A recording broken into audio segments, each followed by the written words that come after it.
Hi there guys, बारिश वाला मौसम हो रहा है आज। हम लोग प्रोवा जाने की तैयारी में हैं। प्रोवा एक मिडिवल टाउन है, 1 our from Paris, south east of Paris के।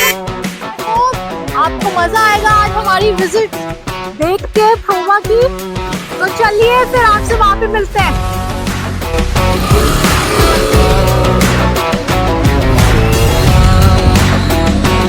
हेलो देयर, नमस्ते।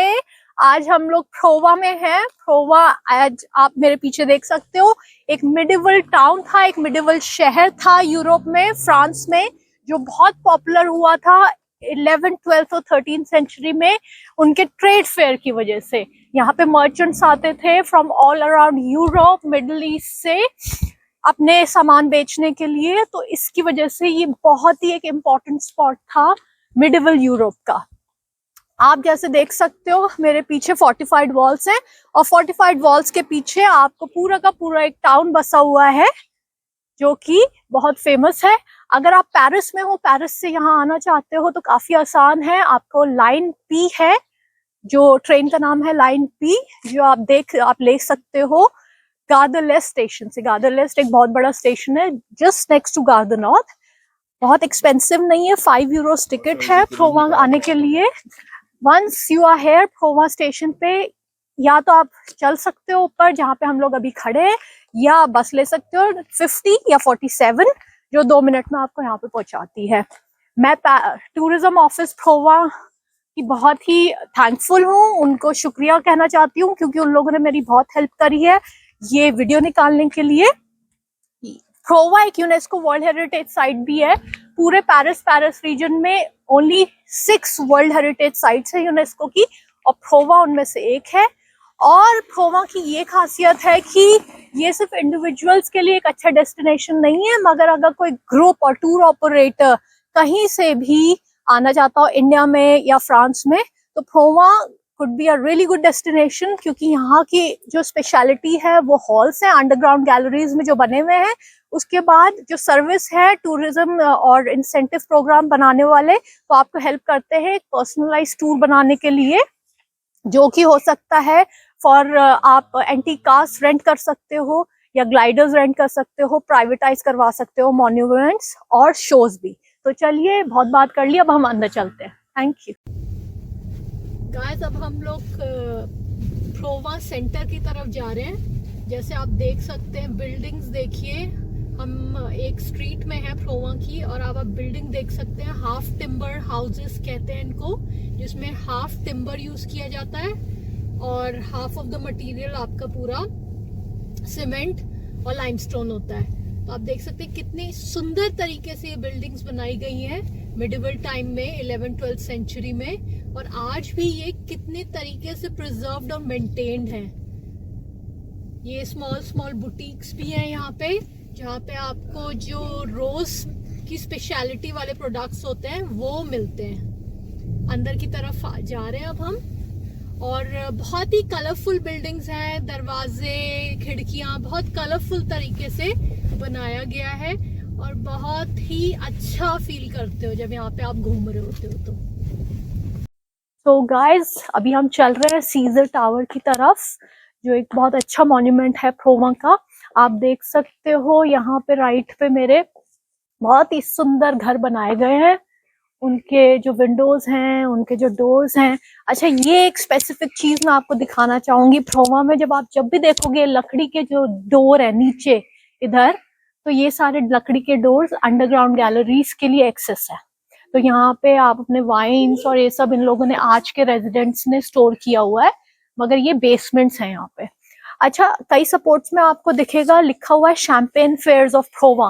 तो champagne fairs of Provins is not specifically कि यहाँ पे बहुत शैंपेन बिकती थी उस समय, मगर ये इसलिए कहा जाता है क्योंकि ये रीजन जो था मिडिवल टाइम में, शैंपेन रीजन इसका नाम था।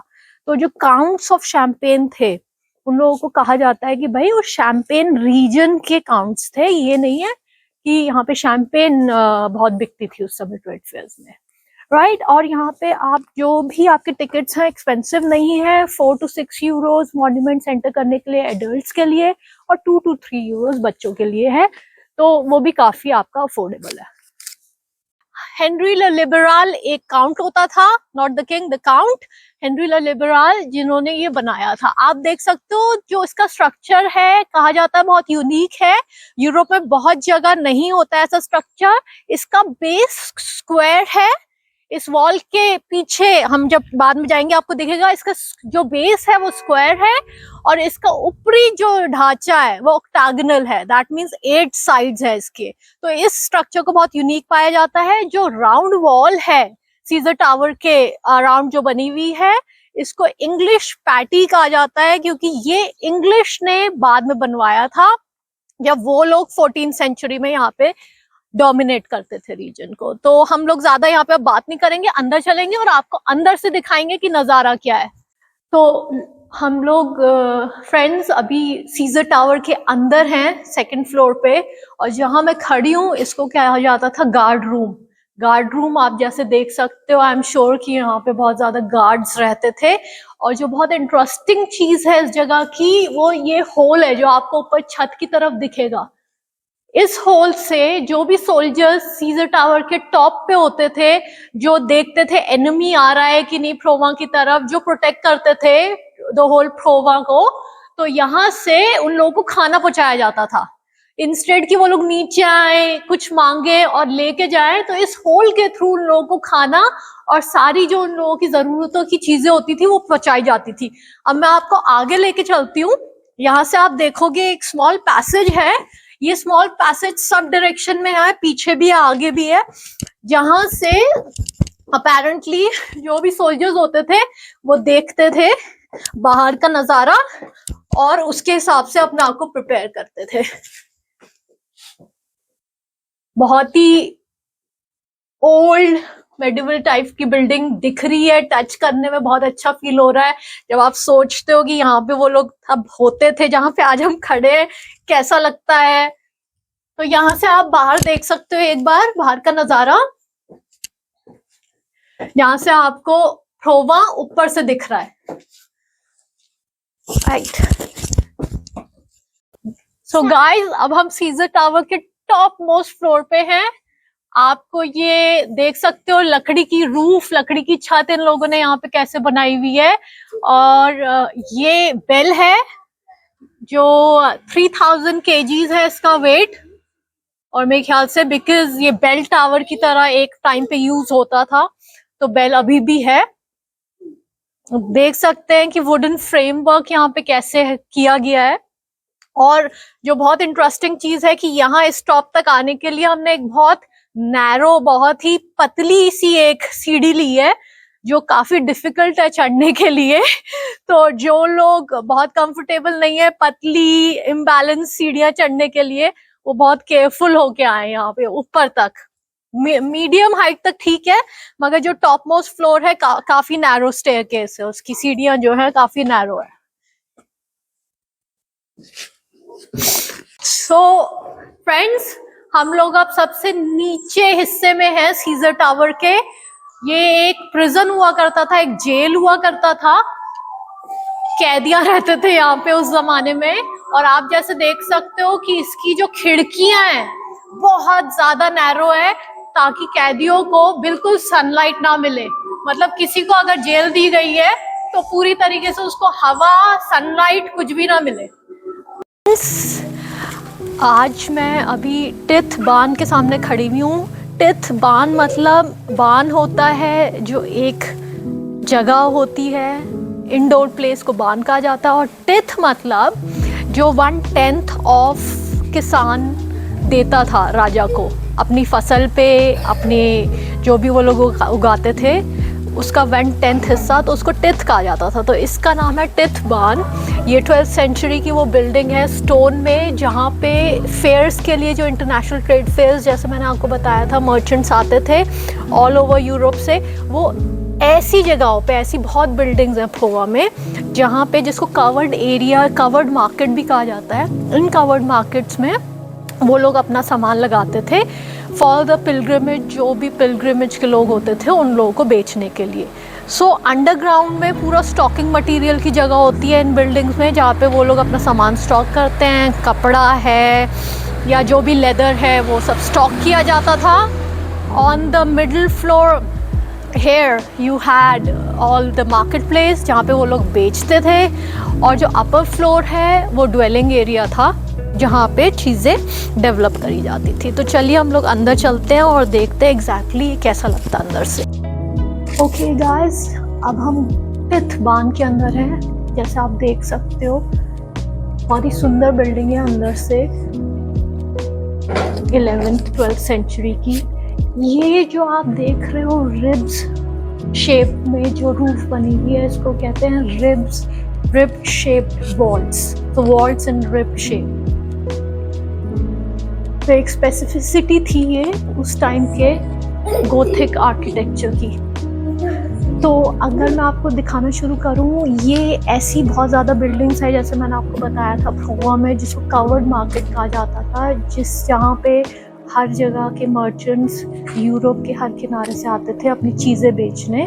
एज प्रोवा एक बहुत बड़ा ट्रेड फेयर का जगह थी। तो यहाँ पे अगर आप आओ तो आप देखोगे कि एक मिडिल ईस्ट का बिजनेस मैन है जो अपने स्पाइसेस लेके आया है प्रोवा में बेचने के लिए। अब इमेजिन करो कि ये सारे स्पाइसेस उस ज़माने में ये लोग through the sea and through the route लेके आते थे। आप देख सकते हो पेपर बेच रहा है, लौंग है, और मेरे ख्याल से दालचीनी भी है। और पेपर को कहा जाता है कि इतनी महंगी होती थी, जो काली मिर्च होती थी वो इतनी महंगी होती थी कि उस ज़माने में सोने के भाव में बिकती थी। तो सोना और पेपर आप हाथ के साथ चेंज कर सकते थे। यहाँ पे हम आते हैं, यहाँ पे आप देखोगे कि ये इटालियन मनी एक्सचेंजर है जो लोम्बार्डिक रीजन से आते हैं। इटली में नॉर्थ का एक लोम्बार्डिक रीजन है जहाँ पे बहुत फेमस होते थे मनी एक्सचेंजर उस टाइम के।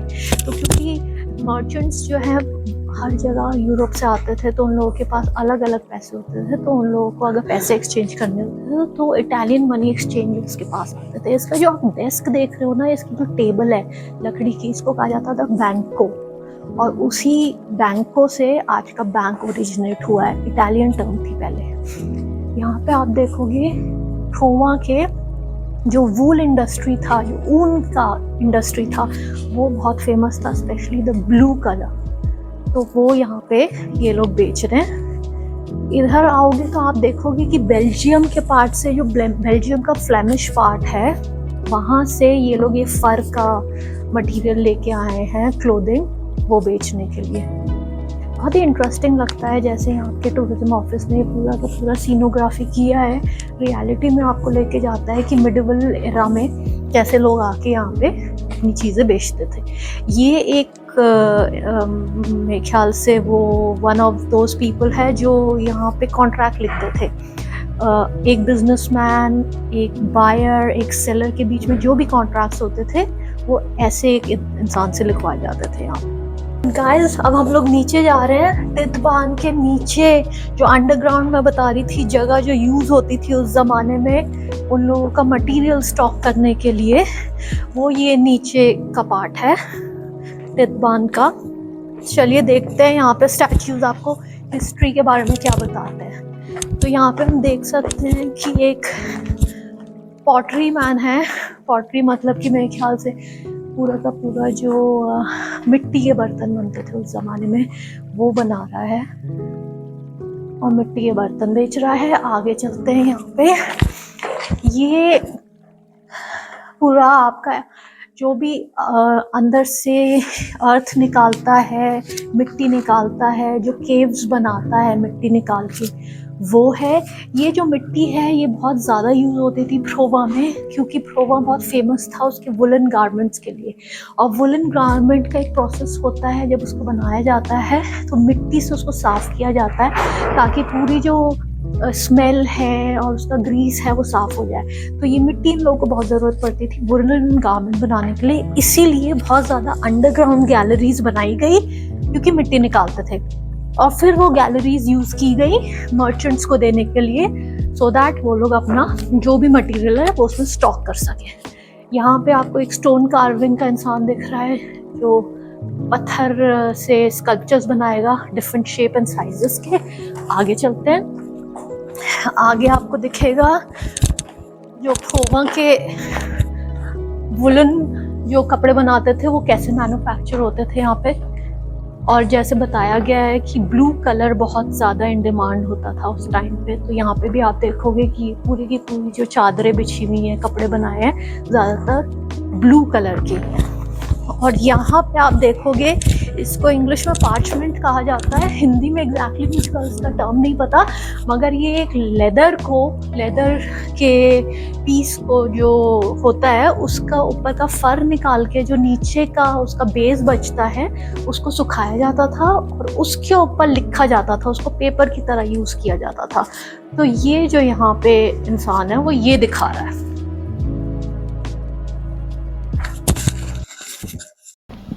अभी हम लोग अंडरग्राउंड गैलरीज बिल्डिंग के सामने हैं, जो कि मिडिवल टाइम में एक पुराना हॉस्पिटल माना जाता था, क्योंकि यहाँ पे सारे पिलग्रिम जो भी मलाद होते, जो भी बीमार होते थे, उनको लाया जाता था। अंडरग्राउंड गैलरीज यहाँ पे इसीलिए खोदी गई थी क्योंकि प्रोवा मिडिवल टाइम में वुलन इंडस्ट्री के लिए बहुत फेमस था, और वूल को साफ करने के लिए हम लोगों को लाइमस्टोन और फुलर्स अर्थ, एक टाइप की अर्थ होती है जिसको फुलर्स अर्थ कहा जाता है, वो चाहिए होता था। तो इन लोगों ने ये बहुत ज़्यादा अंडरग्राउंड गैलरीज खोदनी शुरू करी, जो बाद में मर्चेंट्स अपना सामान रखने के लिए यूज़ करते थे। गाइस, अब हम लोग प्रोवा के अंडरग्राउंड गैलरीज के अंदर हैं। ऐसा आप देख सकते हो कि कितना मैग्निफिसेंट नज़ारा है। अंदर जैसे ही हम अंडरग्राउंड गैलरीज के अंदर एंटर होते हैं, बाहर से ये बहुत वाइड है और अंदर जाते जाते नैरो होती जाती है। ये अंडरग्राउंड गैलरीज जैसे मैंने आपको बताया था उस मिडिवल टाइम में इसलिए खोदी गई थी क्योंकि फुलर्स अर्थ बहुत ज़्यादा यूज़ होता था वूल को साफ़ करने के लिए। वुलन इंडस्ट्री का एक हब था प्रोवा, तो उसके लिए उसकी खुदाई करते करते ये गैलरीज बनाई गई थी। और अब और तब भी क्योंकि प्रोवा बहुत ही ज़्यादा फेमस था मिडिवल ट्रेड फेयर्स के लिए, तो ये उस समय स्टॉकिंग के लिए, स्टोर करने के लिए, जो भी यहाँ पे व्यापारी लोग आते थे उनका सामान स्टोर करने के लिए यूज़ की जाती थी। कल्चरल सेंटर्स के लिए भी यूज़ करी जाती थी और हॉस्पिटल्स के लिए भी यूज़ करी जाती थी। तो मेरे को तो बहुत मज़ा आ रहा है इसके अंदर। और आप जैसे देख सकते हो नैरो एलेज बने हुए हैं अंदर, ज़्यादा चौड़ी नहीं है। और उस ज़माने में इन लोगों ने एक ऐसी खोदी होगी वो भी बहुत मिस्टीरियस है। ये पूरे 150 बिल्डिंग्स है जिसके अंदर ये अंडरग्राउंड गैलरीज पाई जाती हैं, but we don't know if they are interconnected हैं कि इंटरकनेक्टेड नहीं है, मगर जो भी है बहुत अच्छा है। सो गाइस, आप मेरे पीछे देख सकते हैं ये पूरा का पूरा जो कॉम्प्लेक्स है प्रायोरी ऑफ सेंट अयूल। आज हम लोग खड़े हुए हैं प्रोवा डाउनटाउन में, और प्रोवा की हिस्ट्री से रिलेट करने के लिए ये जगह बहुत इम्पोर्टेंट है क्योंकि यहाँ पे जो रिलिक्स, जो रिमेन्स पाए गए थे of this monk called saint Ayoul. Saint Ayoul बहुत ही फेमस और एक हिस्टोरिकल मॉन्क थे फ्रांस में।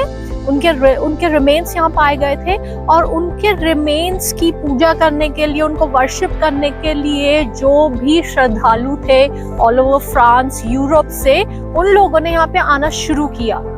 जब उन लोगों ने यहाँ पे आना शुरू किया तो उसकी वजह से जो भी मर्चेंट्स थे जो उनको सामान बेचना चाहते थे, उन लोगों ने यूरोप और बाहर यूरोप से जो भी ओरिएंट, मिडल ईस्ट एरिया है, यूरोपियन एरियाज है, वहाँ के मर्चेंट उन लोगों को सर्व करने के लिए आना शुरू हुए। एंड ऐसे प्रोवा एक बड़ा ट्रेड फेयर सेंटर बना मिडिवल टाइम का यूरोप का।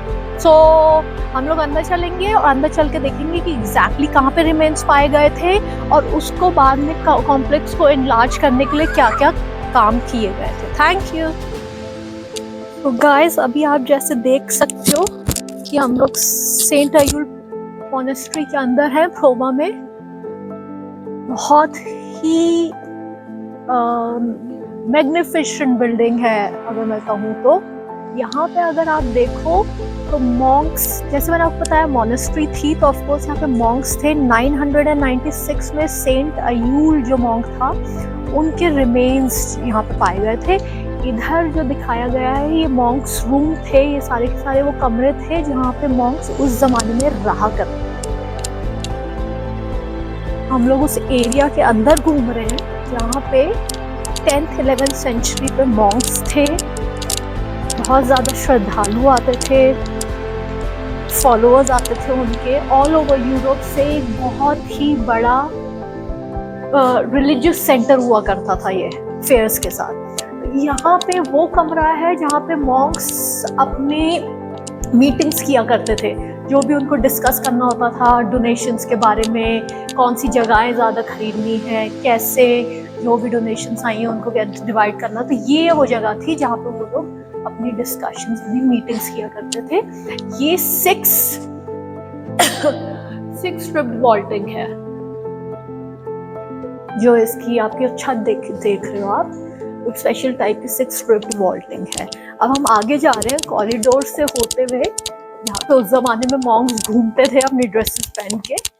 इसके अंदर ये साउथ चैपल है। साउथ चैपल इस एरिया को कहा जाता है जहाँ पे मॉन्क्स तैयार होते थे मेन चर्च में जाने से पहले।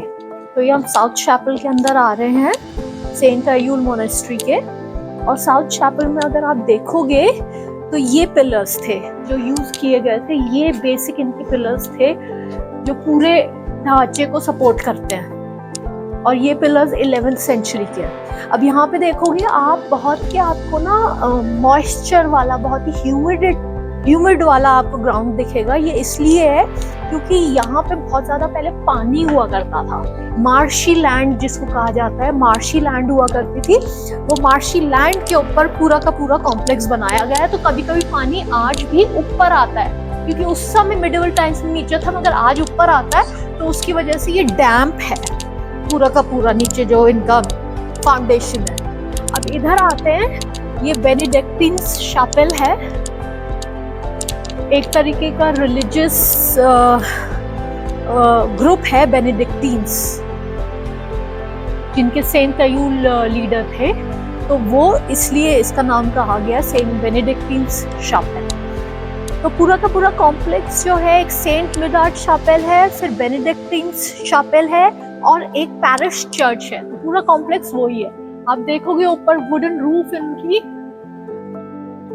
बहुत ही इंटरेस्टिंग 11th सेंचुरी की है। ये वो जगह है बेनेडिक्टिन शैपेल जहाँ पे सारे मॉन्क्स मिल के गाना गाया करते थे, प्रेयर्स किया करते थे, जो भी सारे पिलग्रिम्स उनको रिसीव किया करते थे। और आप जो इस पे विंडोज देख रहे हो, इसमें ये खासियत है, इसको ऐसे बनाया गया है इन विंडोज को, गॉथिक स्टाइल विंडोज है, जिसमें से आपको हमेशा ऐसे लगेगा कि बाहर बहुत ज्यादा सन है।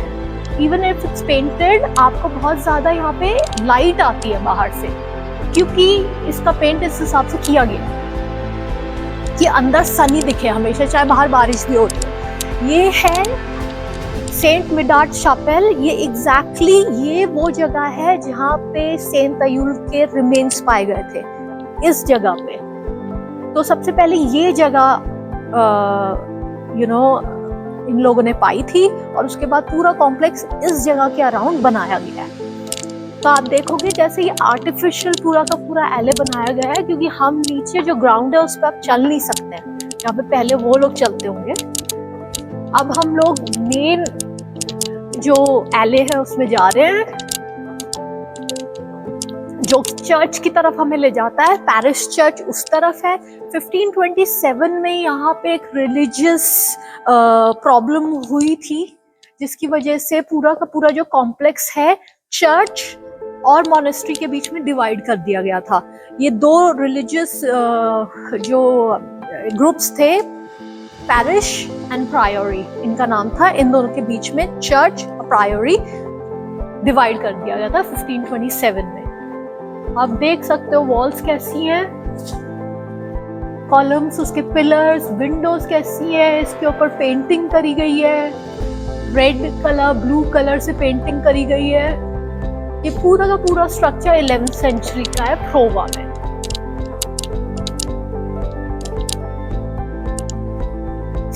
तो इस तरफ ये जो वुडन डोर है, इसके बाद चर्च आता है, इसके बाद हम लोग चर्च में जाएंगे।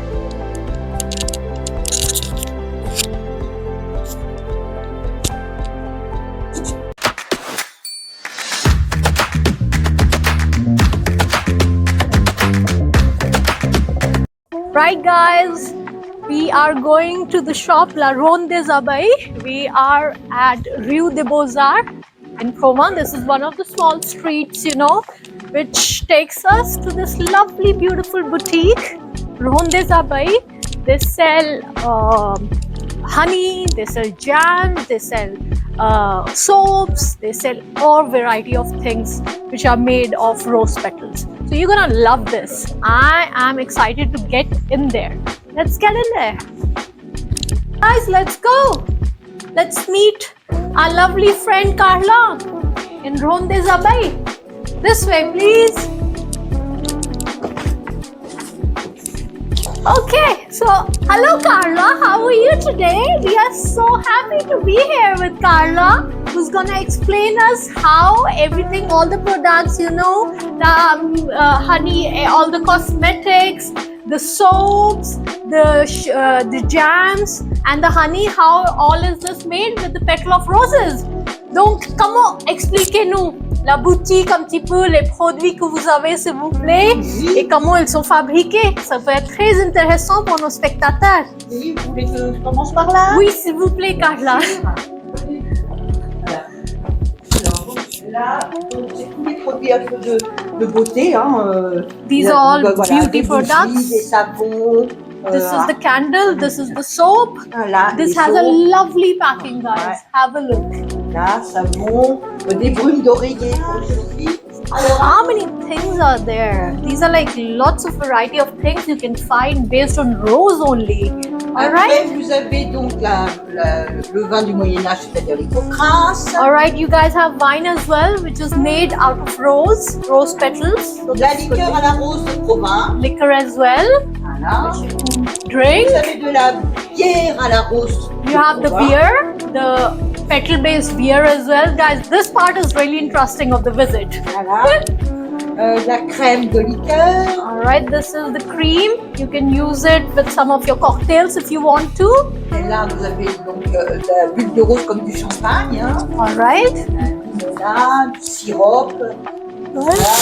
Après, vous avez bon, le miel, puisqu'on est apiculteur. Alright, so these are really the honey which you get based on the petal, roses petal. Vous avez This has a very, you know, unique taste. When you taste it, it tastes like honey, but you have an aftertaste of petal, rose petals as well. là, vous avez toutes les confitures de sucré au miel. Là, les bonbons au miel, bien sûr.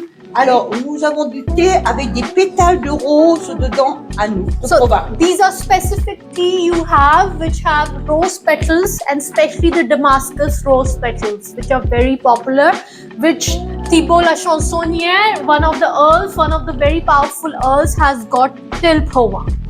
Après, là, vous avez toute la pâtisserie. You have biscuits, guys, rose-based biscuits. Ben, cookies à la rose de Provins, biscuits à la rose.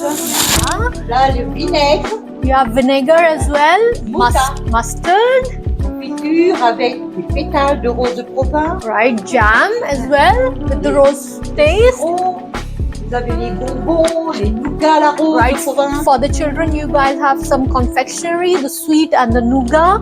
Après, là, vous avez la confiture de pétales de rose de Provins. All right, once again, you have the jam with which you can see, you know, rose petals inside.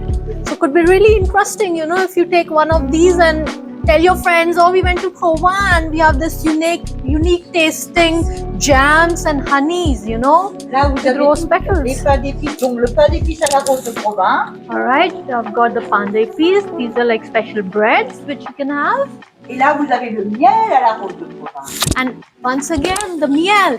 And I'll take you to this very good counter for the Yeah. cosmetics later. Les pétales cristallisés aussi All à la right. rose. These are crystalline petals. Là, vous avez les liqueurs, la crème de liqueur, liqueur. And this That's- looks really good because it's written apéritif médiéval. Ah oui, Hippocrate. C'est quoi, Carla, exactement? C'est un vin Hippocrate. du Moyen-Âge avec des épices, du gingembre, du peu de girofle, de la cardamome. Alright. Alright, tout ça. okay. So guys, this is like the wine which, you know, the earls really used to drink because it has ginger, it has petals, it has everything, Alors, il y a de you l'eau know? de l'eau de rose et du miel. Alright, and it has honey and rose water as well. but this looks really good. You know, Yeah. it's small It's very good. and could be given like a gift as well. It's a very good souvenir, right? So, Carla, juste ici, c'est les cosmétiques. This is more for the ladies, guys. Look at the Alors, shape ouais, of voilà. the, you know, these are the soaps in Le soap different et tout. colors. Alors- Guys, as you saw in the boutique, everything is based on rose and it comes from the rose garden, which is located just next door, you know. So I'm very thankful to Carla for having received us here, explained us. Maybe in the end, we're gonna, Carla, est-ce qu'on peut goûter le miel, Yeah. s'il vous plaît? I think I'm gonna taste the honey and I'll let you know exactly how I felt after tasting. I've tasted it before, but I'm doing it in front of the camera again.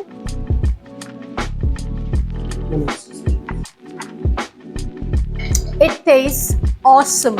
It tastes like as if you're having honey, and with that, you're having rose petals. So it has a beautiful taste to that. If you have it with toast or anything, you know, it has a very wonderful and a unique taste to it. Thank you, Carla.